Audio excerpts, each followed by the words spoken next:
हरे कृष्णा। तो हरे कृष्णा समस्त भक्तों का हम हार्दिक स्वागत करते हैं आज का कार्यक्रम में।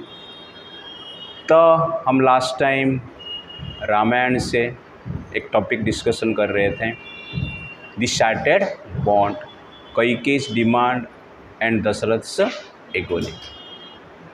तो उसमें हमने 4 सेशन लिए थे। दशरथ महाराज और कैकेयी के जो संवाद हैं हम सुन रहे थे। तो किस प्रकार कैकेयी भगवान राम को वनवास भेजने के लिए दृढ़ निश्चय कर चुकी हैं और दशरथ महाराज को वर के रूप में राम की वनवास, भरत को राजा बनाने की इच्छा करते हैं, मांगते हैं। तो दशरथ महाराज किस प्रकार कैकेयी को समझाने की प्रयास करते हैं हम 4 एपिसोड में देखें। आज लास्ट पार्ट देखेंगे इसका।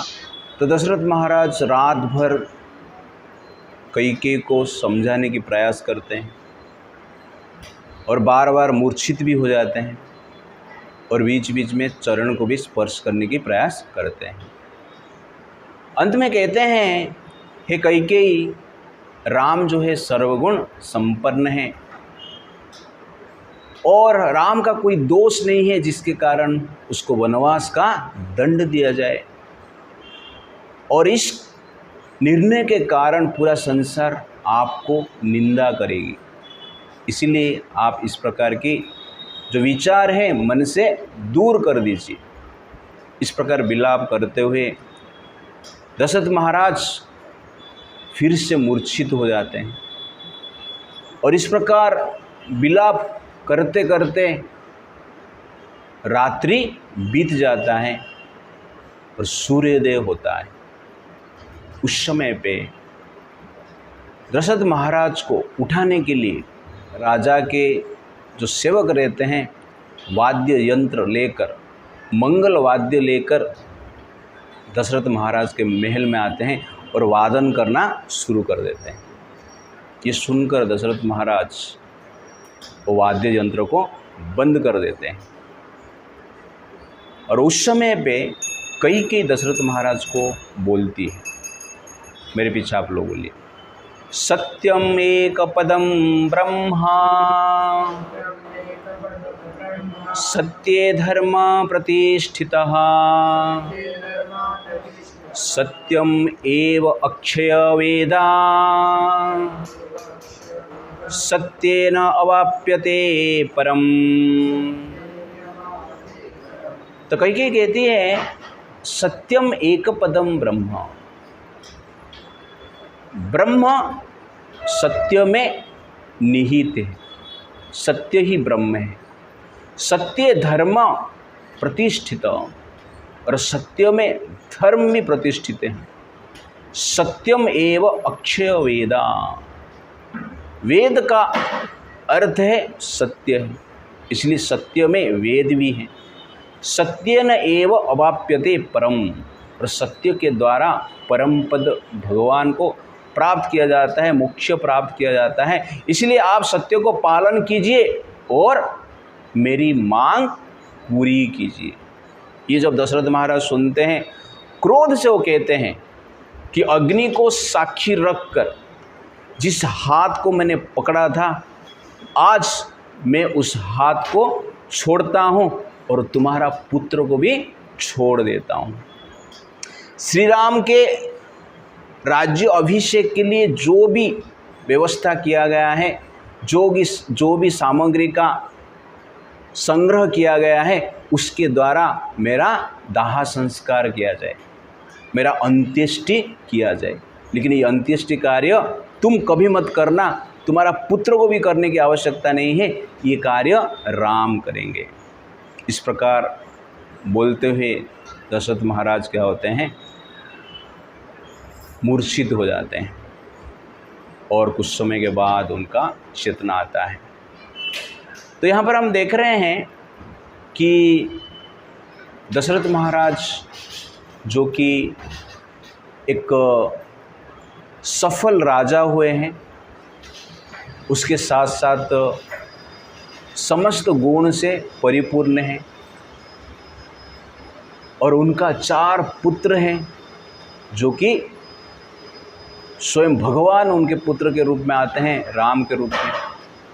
और बाकी जो 3 संतान हैं वो भी भगवान राम की ही अंश हैं। ये सब कुछ होने के पश्चात भी दशरथ महाराज के जीवन में इस प्रकार के एक बड़ा दुख उत्पन्न हुआ है। इसीलिए संसार में दशरथ महाराज के पास सब कुछ फैसिलिटीज़ था, कंफर्ट्स था, उठाने के लिए मंगल वाद्य था। हम अलार्म बजाते आजकल, तो पहले राजा को उठाने के लिए मंगल वाद्य लेके सेवक आते थे, रोज राजा को उठाते थे। इस प्रकार का जनरली क्या है, राजा का महिमा है। लेकिन यहाँ पर ये सब होने के पश्चात भी दशरथ महाराज चिंता में है। और चिंता का मूल कारण क्या है, रिलेशनशिप। इस संसार में आप देखेंगे ज़्यादातर जो चिंता है, फ्रस्ट्रेशन है, संसार देखा है, आज भी दिख रहा है, उसका मूल कारण क्या है, रिलेशनशिप प्रॉब्लम, रिलेशनशिप इशू। धन है, संपत्ति है, पावर है, पोजीशन है, कंफर्ट से है, इन्फ्लुएंस है, लेकिन कहीं ना कहाँ पर रिलेशनशिप का कुछ इशू हो जाता है, जिसके द्वारा व्यक्ति क्या हो जाते हैं, फ्रस्ट्रेटेड रहते हैं। तो हम शास्त्र में देखते हैं कि चित्रकेतु महाराज सब कुछ था उनके पास, लेकिन उनके पास बेटा नहीं था। और नारद मुनि के कृपा से, अंगिरा मुनि के कृपा से उनको एक बेटा होता है, और कुछ समय के पश्चात तो बेटा का भी देहांत हो जाता है, जिस बेटे को उनके रानियां ही मार देते हैं। बड़ी रानी की बेटी थी, लेकिन बाकी छोटे रानी जो है मिलकर मार देते। तो चित्रकेतु महाराज फ्रस्ट्रेट हो जाते हैं। प्रॉब्लम कहाँ पे रहा, रिलेशनशिप। उसके बाद अंग महाराज, वो भी एक राजा हुए हैं, उनका बेटा नहीं होता था, और भगवान को प्रार्थना करके उनका एक बेटा होता है, और उनका बेटा का नाम वेण होता है। और वेण जो है एक प्रकार की दुनिया का सबसे बड़ा आतंकवादी बन जाता है, अन्याय अत्याचार करता है। बालक अवस्था में खेलते खेलते छोटे छोटे बच्चे को उठाकर सरयू नदी में वो फेंक देता था, जैसे हम बॉल फेंकते हैं वैसे ही फेंक देता था और मार देता था। अंग महाराज उस पुत्र को समझाने की प्रयास की, लेकिन समझे नहीं।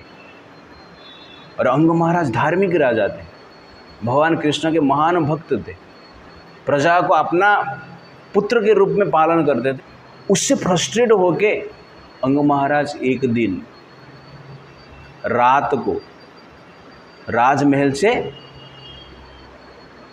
छोड़कर, किसको पता नहीं है, अर्धरात्रि में राजमहल से निकल जाते हैं, जंगल में जाते हैं, तपस्या करते हैं, साधना करते हैं और मुक्ति प्राप्त करते हैं। उससे पहले वो कहते हैं, ये भगवान आपको मैं बहुत धन्यवाद देता हूँ, मैं पुत्र के लिए प्रार्थना किया था, लेकिन ऐसा पुत्र आपने मुझे दिया कि संसार के प्रति मेरा जो अटैचमेंट था वो नष्ट हो गया। जिस पुत्र के कारण संसार के प्रति मैं अटैच था, जिस पुत्र के लिए मैं संसार के प्रति अटैच था, पुत्र नहीं था इसलिए मैं संसार के प्रति अटैच था, लेकिन ऐसा पुत्र दिया जिस पुत्र के कारण मैं संसार से डिटैच हो जाता हूँ और अर्धरात्र में उठकर जंगल में चला जाते हैं। इस प्रकार की फ्रस्ट्रेशन है, रिलेशनशिप प्रॉब्लम। ध्रुव महाराज महान राजा के पुत्र हुए, लेकिन प्रॉब्लम किससे, पिताजी से, इसलिए वो भी फ्रस्ट्रेट हो जाते हैं और वन में चले जाते हैं। ठीक है, वन में जाकर भगवान को प्राप्त करते हैं, लेकिन रिलेशनशिप प्रॉब्लम है ना। वैसे प्रहलाद महाराज महान भक्त हुए, लेकिन पिता क्या बन जाते हैं, शत्रु बन जाते हैं, और उसके लिए प्रहलाद महाराज भी पीड़ा में रहते हैं। अंत में भगवान आते हैं, हिरण्यकश्यप को मारते हैं। देवकी वासुदेव सब कुछ ठीक ठाक चल रहा था, ठीक है ना, शादी हो रहा है, रथ के ऊपर जा रहे हैं, और अचानक आकाशवाणी होता है, उससे कंस विचलित होकर देवकी को वासुदेव को मारने की प्रयास करते हैं, और अंत में देवकी को वासुदेव को जेल में बंद कर देता है। प्रॉब्लम किस लिए है, रिलेशनशिप, भाई से प्रॉब्लम। कहाँ पर पिता से प्रॉब्लम, कहाँ पर भाई से प्रॉब्लम है, और कहाँ पर यहाँ पर हम देख रहे हैं दशरथ महाराज को स्त्री से प्रॉब्लम, वाइफ से क्या है प्रॉब्लम। और सुमति जो कि ध्रुव महाराज के माता, वो भी चिंतित थे, दुखी थे। किसके कारण? हस्बैंड के कारण। तो संसार में हम देखते हैं रिलेशनशिप जो है सब कुछ ठीक है। ये सब राजा का स्टोरी हमने देखा। मटेरियल उनके पास कुछ प्रॉब्लम नहीं, लेकिन प्रॉब्लम कहाँ पर है? रिलेशनशिप में प्रॉब्लम। तो ये संसार में हम देखें कि रिलेशनशिप एक प्रकार की एक हार्डशिप बन जाता है, एक प्रकार की चिंता और फ्रस्ट्रेशन का कारण बन जाता है जीवन में। इसलिए रिलेशनशिप को हैंडल करना अत्यंत आवश्यकता है। लेकिन संसार ऐसे डिजाइन किया गया है, इस प्रकार की प्रॉब्लम आएगा ही आएगा। तब सोचिए एक पिता क्या नहीं करते, लेकिन आजकल जो संतान होते हैं पिता को ही वृद्धाश्रम में भेज देते हैं। इस प्रकार पूछा गया किसको कि नौकर और पिता में अंतर क्या है, तो उसका उत्तर में एक स्टूडेंट कहा कि जो नौकर होते हैं वो काम करते हैं, पैसा लेते हैं, और जो पिता होते हैं काम करते हैं, पैसा देते हैं, है कि नहीं? फिर भी अंत में उनको घर से निकाल देते हैं। काम भी किया, पैसा भी दिया, घर भी बनाया, कैरियर भी बनाया, और अंत में संतान ही क्या करते हैं? पिता को निकाल देते। ये संसार का संबंध है। इसीलिए इस संसार को हमें ठीक से समझना चाहिए। और आजकल के परिस्थिति में रिलेशनशिप तो एक बिजनेस बन गया। पॉकेट फुल है तो हाउ आर यू, पॉकेट खाली है तो हु आर यू इस प्रकार लोग कहते हैं। हमारे गौर गोपाल प्रभु एक अच्छा शायरी बताते हैं, जिसका कोई जवाब नहीं आता था उसका सलाम आने लगा, जिसका कोई जवाब नहीं आता था उसका सलाम आने लगा। मेरा वक्त क्या बदला कि मेरा नीम के पेड़ में आम आने लगा तो कहने का अर्थ है संबंध वक्त के अनुसार नहीं होना चाहिए, संबंध वक्त के लिए नहीं होना चाहिए, संबंध व्यक्ति के लिए होना चाहिए।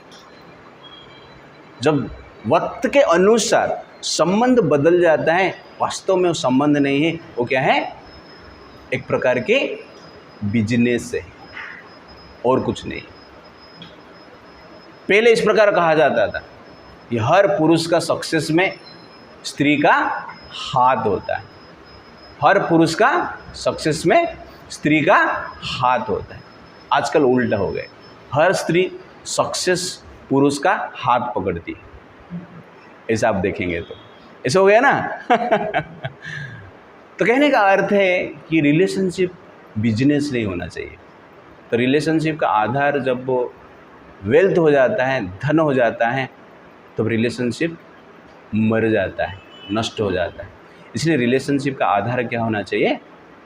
सेवा होना चाहिए, त्याग होना चाहिए, तब जाकर रिलेशनशिप टिकता है। और यहाँ पर आप देखेंगे दशरथ महाराज के जो रिलेशनशिप का आधार क्या हो गया? धन हो गया, राज्य हो गया, भोग हो गया। इसलिए इस प्रकार की प्रॉब्लम आ रहा है। इसलिए दशरथ महाराज क्या बोलते हैं कि अग्नि के सामने तेरी मैं हाथ पकड़ा था और मैं उस हाथ को अभी छोड़ता हूँ। रिलेशनशिप को तोड़ने की बात करते हैं यहाँ पर। इसलिए इस संसार भी इस प्रकार डिजाइन किया गया है। इस संसार को फॉरेस्ट फायर कहा जाता है। संसार दावा नललीढलोका प्राणाय कारुण्य घना घनातम प्राप्तस्य कल्याण गुणानवश्य वंदे गुरु श्री चरणारविंदम। सुबह गाते हैं ना हम कि संसार क्या है? दावा नल, एक फॉरेस्ट फायर है। जैसे आग जंगल में लग जाता है, कोई लगाने के लिए जाता है, लेकिन लग जाता है, अपने आप लग जाता है। सिचुएशन के प्रभाव से हवा बहने लगा और बेम्बू में घर्षण हुआ और कुछ भी कारण हो सकता है, आग लग जाता है और पूरा जंगल को नष्ट भ्रष्ट कर देता है। उसमें हाथी भी मर जाते हैं, बाघ भी मर जाते हैं, बाकी पक्षी भी मर जाते हैं और सर्प भी मर जाते हैं और चूहा ही बच जाता है। तो कहने का अर्थ है जंगल में जब आग लगता है, आप कितना भी पावरफुल हो मरना पड़ता है, कितना भी शक्ति हो आपके पास, आग के सामने टिक नहीं पाते हैं। वैसे ही संसार एक दावानल है, आग लग जाता है। दशरथ के जीवन में आग लगा ना, अभी आग कौन लगाया? कैकेयी ने आग लगा दी। तो दशरथ महाराज क्या है, अभी दावानल में पीड़ित है। अब बोल नहीं सकते हैं कि ऐसा क्यों हुआ, कैकेयी तो आज तक तो कुछ नहीं इस प्रकार की है। दशरथ महाराज भी बोलते हैं कि आज तक तो कैकेयी इस प्रकार के कार्य नहीं किए थे, अचानक ऐसा क्या हो गया, अचानक ही आग लगता है। इसलिए संसार में इस प्रकार के इंसिडेंट्स होगा। तो भगवान राम उनका राज्य अभिषेक होने वाला था, लेकिन वन में जाएंगे, आग लग गया ना।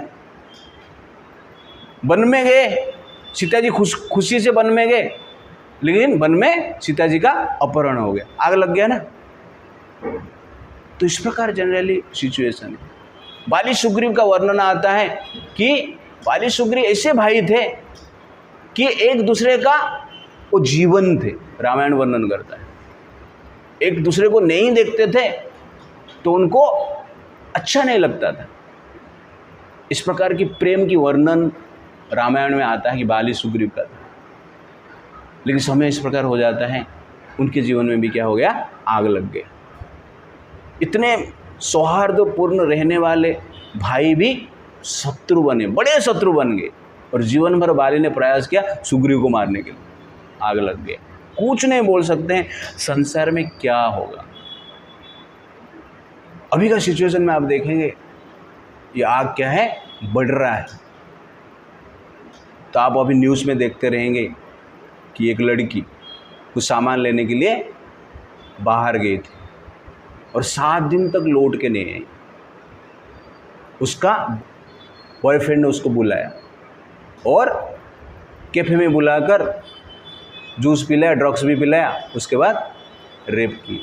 बॉयफ्रेंड फिर अपना दोस्त को बुलाया, सब मिलकर रेप की। 7 दिन से ये होटल वो होटल घुमा घुमा कर 23 लड़के एक लड़की को क्या करते हैं, रेप करते हैं। आग लग गया ना, कुछ नहीं बोल सकते हैं। इसलिए जनरली बॉयफ्रेंड गर्लफ्रेंड का जो लफड़ा है अंत में क्या करता है, आग लगा के ही छोड़ता है।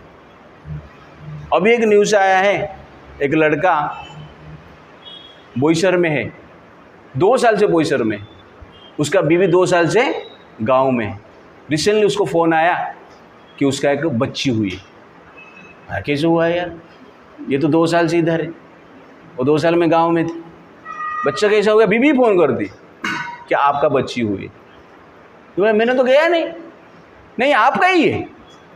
इसको कहते हैं आग। यू अंडरस्टैंड ना। हमारे गांव में एक बहुत सक्सेसफुल व्यक्ति थे, करोड़पति।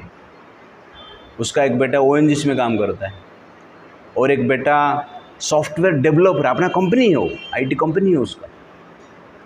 उसका बहन का शादी एक बड़े बिजनेसमैन के साथ हुआ है। सब कुछ अच्छा दिख रहा था, शादी हो गया। शादी होने के बाद पता चला वो बिजनेसमैन का अफेयर चल रहा है। तो इसको कहते हैं आग। कभी कहाँ पर कैसा आग लगेगा किसको पता नहीं। और ये संबंध में ज़्यादातर आजकल प्रॉब्लम हो रहा है।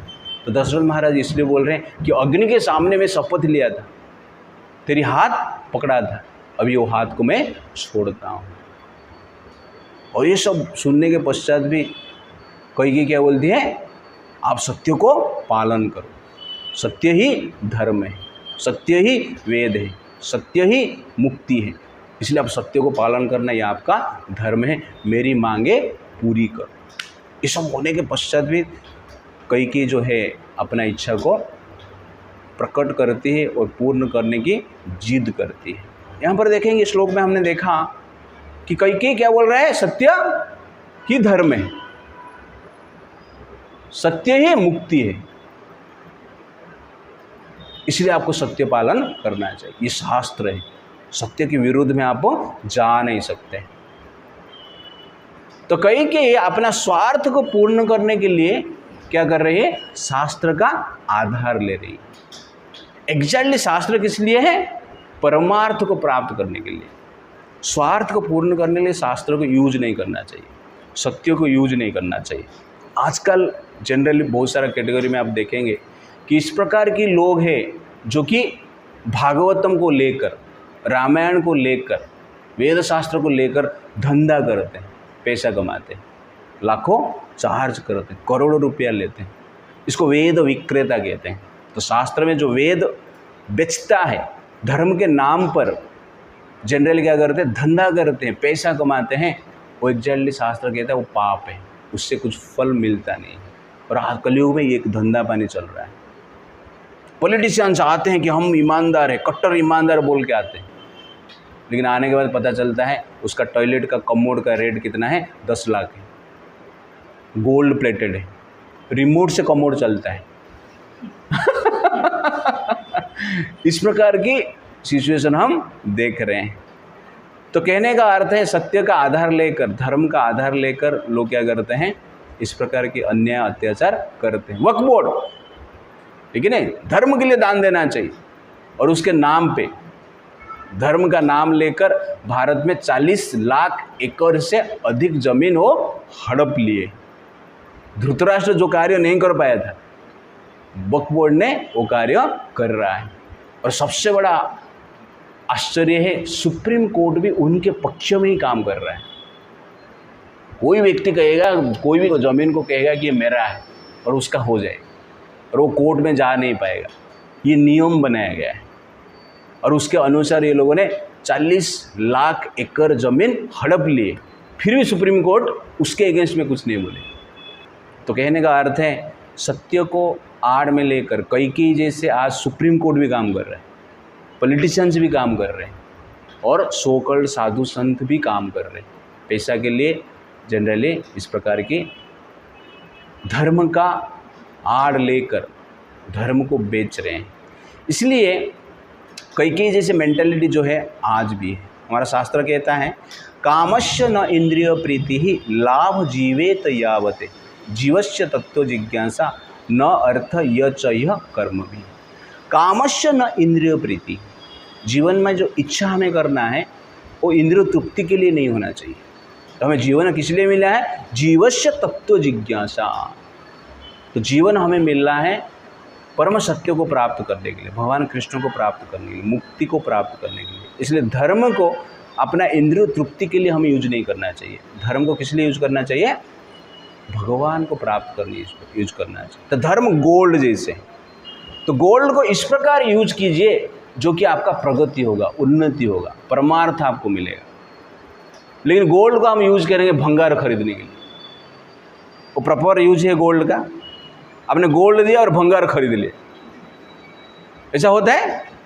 भंगार देके गोल्ड लेके तो चलेगा, लेकिन सोना देके भंगार खरीदेंगे। तो कई वही कर रहे हैं।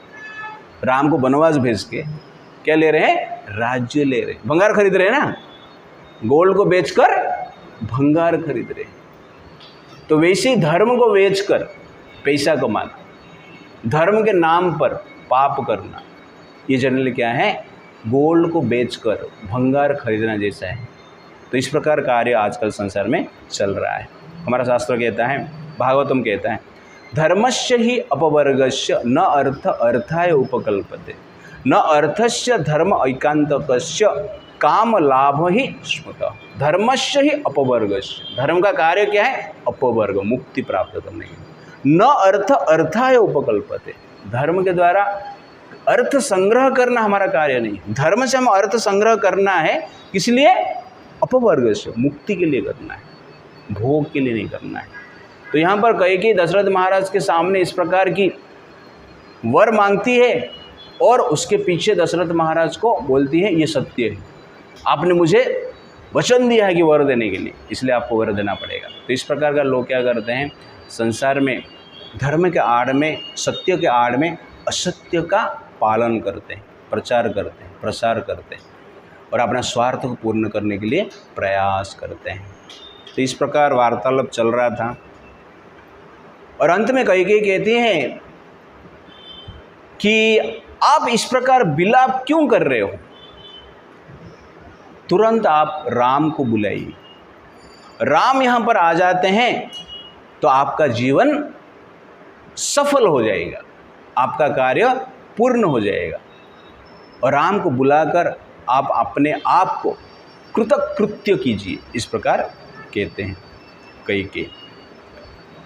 और ये शब्द सुनकर दशरथ महाराज को इससे अनुभव होता है जैसे घोड़े को कोड़े मारने से अनुभव होता है, वैसे दशरथ महाराज उस प्रकार की पीड़ा का अनुभव करते हैं।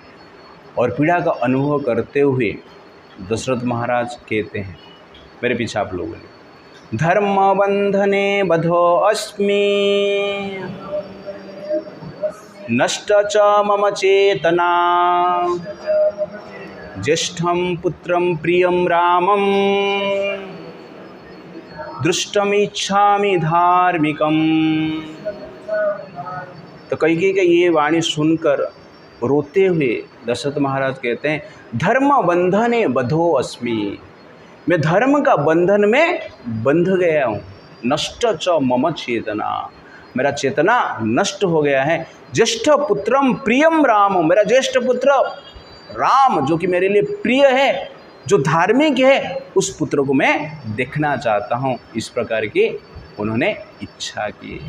और ठीक उस समय वशिष्ठ जी भगवान राम के राज्य अभिषेक करने के लिए समस्त सामग्री लेकर वहाँ पर उपस्थित होते हैं मंत्री सुमंत्र के साथ। और सुमंत्र जी राजमहल में प्रवेश करते हैं और प्रवेश करके दशरथ महाराज को कहते हैं कि महाराज अभी प्रभात का समय हो चुका है, इसलिए आप शीघ्र उठिए। और सुंदर श्लोक कहते हैं, यथा ही अपालः पशव यथा ही अपाला पशव यथा सेना ही अनायका यथा चंद्र विना रात्रि यथा गाव विना वृषम् एवं ही भविता राष्ट्रम् यत्र राजा न दृश्यते। दशरथ महाराज को उठाते हुए वो कहते हैं, हे महाराज, यथा ही अपाला पशव, जिस प्रकार पशु नष्ट हो जाता है जब चारवाहक नहीं रहता है, चारवाहक मतलब पशुपालक नहीं रहते, तो पशुपालक नहीं रहेंगे तो पशु नष्ट हो जाते हैं। सेना में नायक नहीं रहेगा तो सेना नष्ट हो जाती है। और रात्रि में चंद्र नहीं है तो रात्रि भी अंधकारमय रहता है, भयानक बन जाता है। और गाय का शोभा सांड के बिना होता नहीं। ठीक उसी प्रकार जिस राज्य में राजा नहीं होता है, राजा दिखते नहीं है, उस राज्य क्या हो जाता है, नष्ट हो जाता है। इस प्रकार दशरथ महाराज को सुमंत्र जी कहते हैं। और सुमंत्र जी को पता नहीं कि रात भर क्या चल रहा है, वो सुबह सुबह जाकर इस प्रकार की बात कर रहे हैं। दशरथ महाराज ये सुनकर दुखी हो जाते हैं। और दुखी होते हुए वो क्या करते हैं, अपना शय्या से उठते हैं और सुमंत्र दशरथ महाराज को देखते हैं। और दशरथ महाराज का चेहरे को देखकर, शरीर को देखकर, जो कि शिथिल हो चुका रहता है, सूख गया है, फ्रस्ट्रेटेड दिख रहे हैं, देखकर भयभीत हो जाते हैं और थोड़ा पीछे आते हैं और कुछ समझ नहीं पाते कि दशरथ महाराज को ऐसा क्यों हुआ है। तो उस समय पे कैकेयी बोलती है कि आप चिंता मत करो कि राम जी का राज्य अभिषेक से ये इतना खुश हो गए हैं कि रात भर सोए नहीं, इसलिए आप तुरंत जाके राम जी को बुलाइए। तो सुमंत्र बोलते हैं, जब तक राजा मुझे आज्ञा नहीं देंगे तब तक मैं यहाँ से जाने वाला नहीं हूँ। तो ये जब दशरथ महाराज सुनते हैं वो कहते हैं, सुमंत्र रामं द्रक्ष्यामि सुमंत्र रामं द्रक्ष्यामि शीघ्रम अनया सुंदरम समन्यमानः कल्याणं हृदयेन ननन्द च। तो दशरथ महाराज मन में विचार करते हैं कि राम को दर्शन करना ही अभी मेरे लिए जीवन में सुख है और कुछ सुख नहीं है। इसलिए वो कहते हैं सुमंत्र रामम द्रक्ष्यामि, ये सुमंत्र मैं राम को देखना चाहता हूँ, शीघ्रम अनया सुंदरम, और सुंदर राम को यहाँ पर लेकर आइए। इस प्रकार सुमंत्र जी को वो कहते हैं। और सुमंत्र जी दशरथ महाराज के आज्ञा के अनुसार राजमहल से निकल जाते हैं राम जी को लाने के लिए। तो यहाँ पर आप देखेंगे कि दशरथ महाराज रात भर रो रहे हैं। रामायण वर्णन करता है रात भर अनेक बार वो मूर्छित हुए, एक बार नहीं, 2 बार नहीं, 3 बार नहीं, अनेक बार मूर्छित हुए और बार बार कैकेयी को पूरा रात भर समझाने की प्रयास करते हैं। तो आप इमेजिन कीजिए कितना पीड़ादायक होगा। और अंत में क्या बोलते हैं कि मुझे राम को देखना है, राम को देखना ही मेरे लिए आनंद का कारण होगा, इसलिए राम को लेके आइए। तो कहने का अर्थ है यहाँ पर दशरथ महाराज इतने पेन में भी राम को देखना ही आनंद मानते। तो संसार में जैसे कि हमने डिस्कशन किया, पूरा एपिसोड हमने डिस्कशन किया है, 5 आवर का क्लास हमने डिस्कशन किया है, और कितना पेन में हम दशरथ महाराज को देख रहे हैं। लेकिन इतने पेन में भी हमें एक चीज़ करना है जीवन में, किसको इनवाइट करना है? भगवान को इनवाइट करना है। और अंत में किसको इनवाइट कर रहे हैं? राम को ही इनवाइट कर रहे हैं। ऐसा नहीं दशरथ महाराज फ्रस्ट्रेट होकर कैकेयी को जेल में डाल रहे हैं, धर्म को फॉलो करना है उनको, लेकिन मन में ये विचार भी आया है, रामायण वर्णन यहाँ पर करता है। दशरथ महाराज सोचे अभी राम को देखना ही मेरे लिए आनंद का कारण होगा और कुछ नहीं, इसलिए राम को इनवाइट करते हैं सुमंत्र के द्वारा। एक चीज़ हमें याद रखना है, संसार में जो पेन है, वास्तव में बुद्धिमान व्यक्ति वो पेन को इसी भाव से देखता है कि भगवान मुझे इनविटेशन कर रहे हैं, संसार से निकल जा। संसार में जो पेन आता है हमें क्या सोचना चाहिए? कृष्ण का इनविटेशन आया, कहाँ पे जाने के लिए? वैकुंठ जाने के लिए। इसलिए पेन को आप इसी भाव से ग्रहण करेंगे तो शांत रहेंगे कि भगवान हमें पेन इसलिए दे रहे हैं कि वैकुंठ जाने के लिए आतुरता, तीव्रता बढ़ेगा। इसलिए पेन को ये स्पिरिट में हमें ग्रहण करना चाहिए। तो pain means invitation from Krishna. The pain in this material world वास्तव में क्या है? इटर्नल पेन किलर जैसे है। इस भाव से जब पेन को हम ग्रहण करेंगे तो संसार का पेन से हम फ्रस्ट्रेट नहीं होंगे, संसार का पेन को हम एक ट्रीटमेंट के रूप में लेंगे।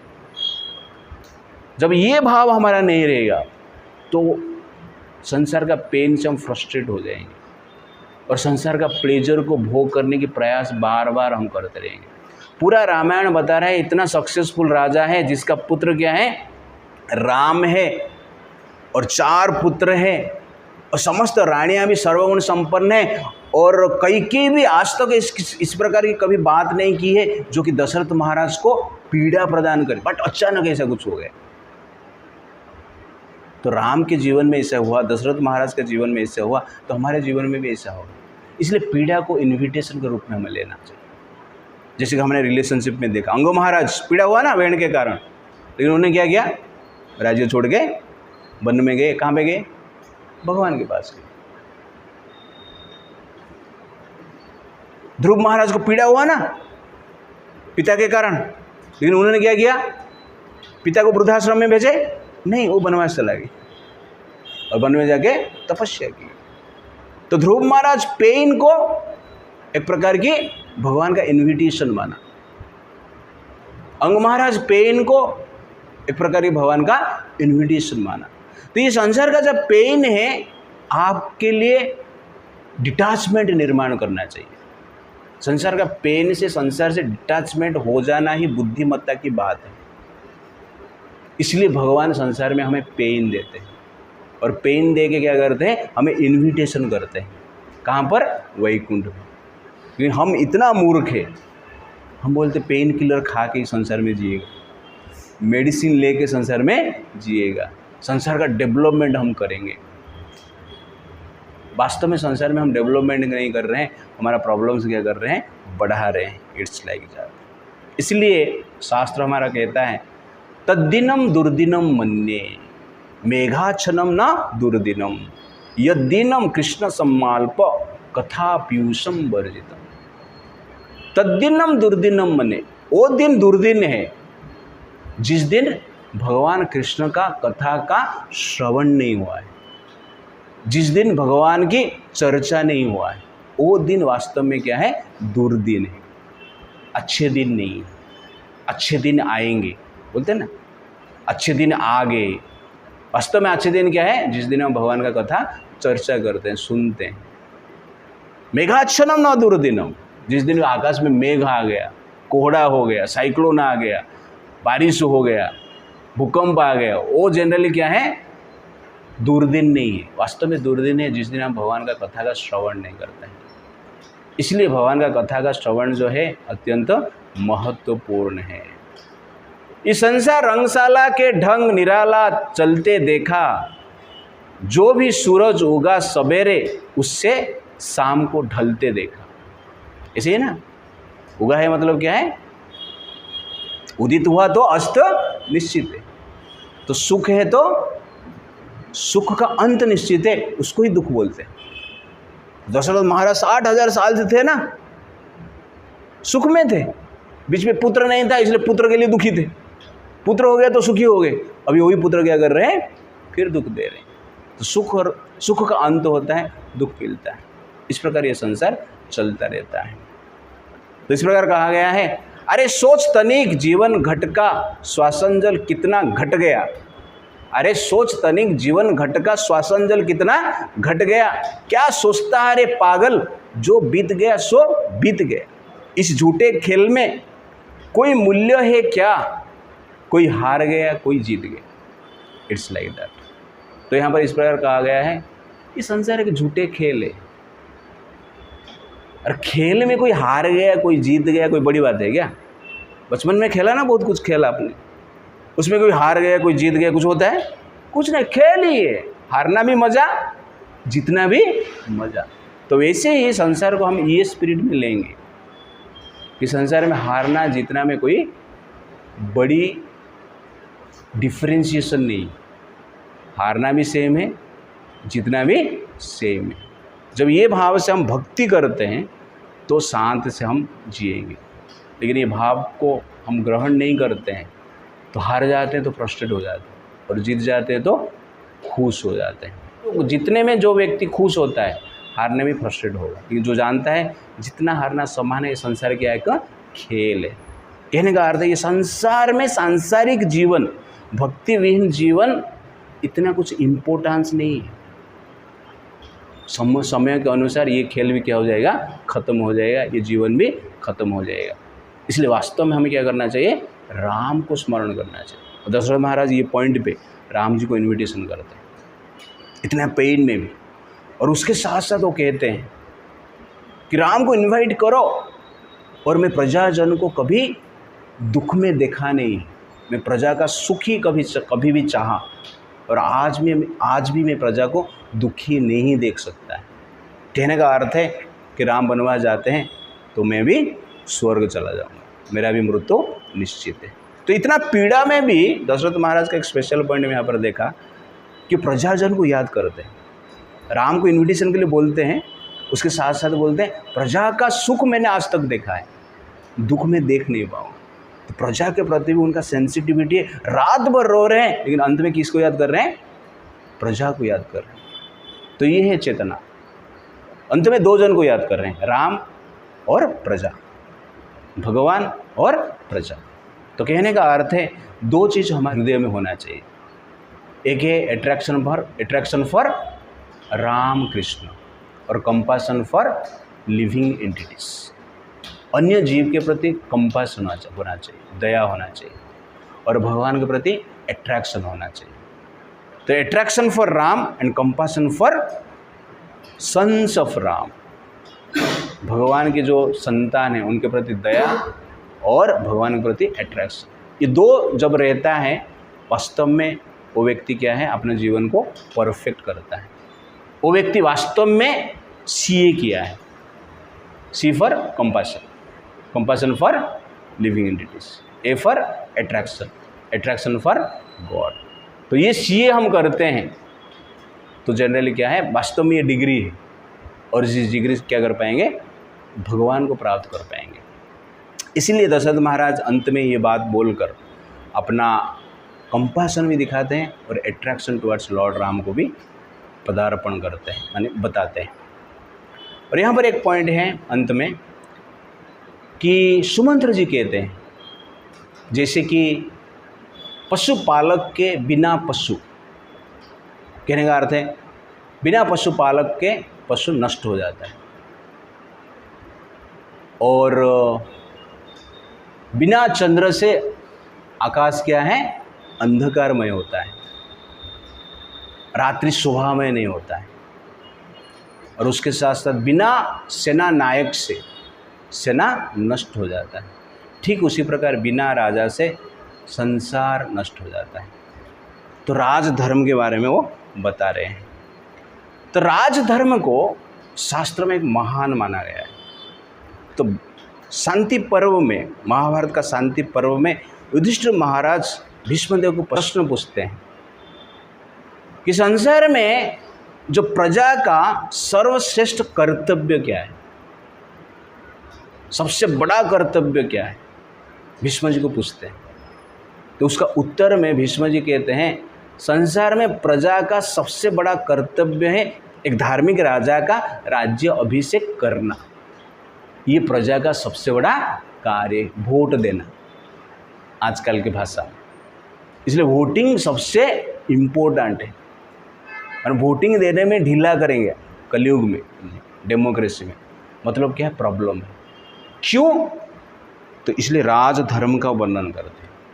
राजधर्म का वर्णन करते हुए कहते हैं, राजधर्म बाकी धर्म का रक्षक है। ब्राह्मण धर्म, वैश्य धर्म, शूद्र धर्म, गृहस्थ आश्रम, वानप्रस्थ आश्रम, ब्रह्मचर्य आश्रम, सबका रक्षा कौन करता है? राजा करता है। ये राजधर्म नहीं रहेगा तो क्या होगा? उसका उत्तर में वो कहते हैं, जिस प्रकार बिना लगाम से घोड़ा अपने हिसाब से काम करता है, बिना अंकुश से हाथी अपने हिसाब से काम करता है, वैसे बिना राजा के प्रजा अपने हिसाब से काम करेंगे, धर्म के अनुसार कोई कार्य नहीं करेगा। भीष्म जी कहते हैं कि राजा है, इसलिए राजा के भय से ब्राह्मण अपना धर्म का फॉलो करता है, वैश्य अपना धर्म का फॉलो करता है, शूद्र अपना धर्म का फॉलो करता है, गृहस्थ अपना धर्म का फॉलो करता है, ब्रह्मचर्य अपना धर्म का पालन करता है, और वानप्रस्थ अपना धर्म पालन करता है। राजा नहीं रहेगा, धार्मिक राजा नहीं रहेगा, कोई भी अपना धर्म फॉलो नहीं करेंगे। ये टेंडेंसी है। इसलिए जो राजा है धर्म का रक्षक है।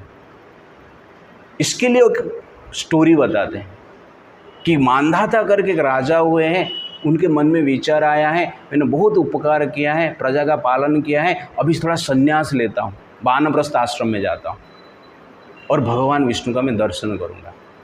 तो भगवान विष्णु जब ये जानते हैं कि मांधाता भी वानप्रस्थ आश्रम में जाने वाले हैं, इंद्र का रूप धारण करके आते हैं और मांधाता को मिलते हैं और राजधर्म का महत्व बताते हुए कहते हैं कि जब तक राजा है तब तक धर्म रहेगा।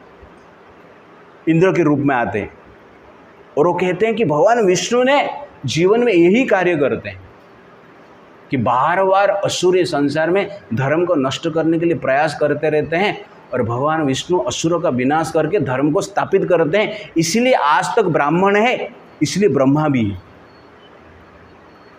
जब राजा अपना राजधर्म का फॉलो नहीं करेगा, धर्म का रक्षा नहीं करेगा, लुटेरे, दस्यु, चोर इस प्रकार प्रकृति के व्यक्ति को दंड नहीं देगा, मारेगा नहीं, तब तक संसार में धर्म स्थापित नहीं हो सकता है।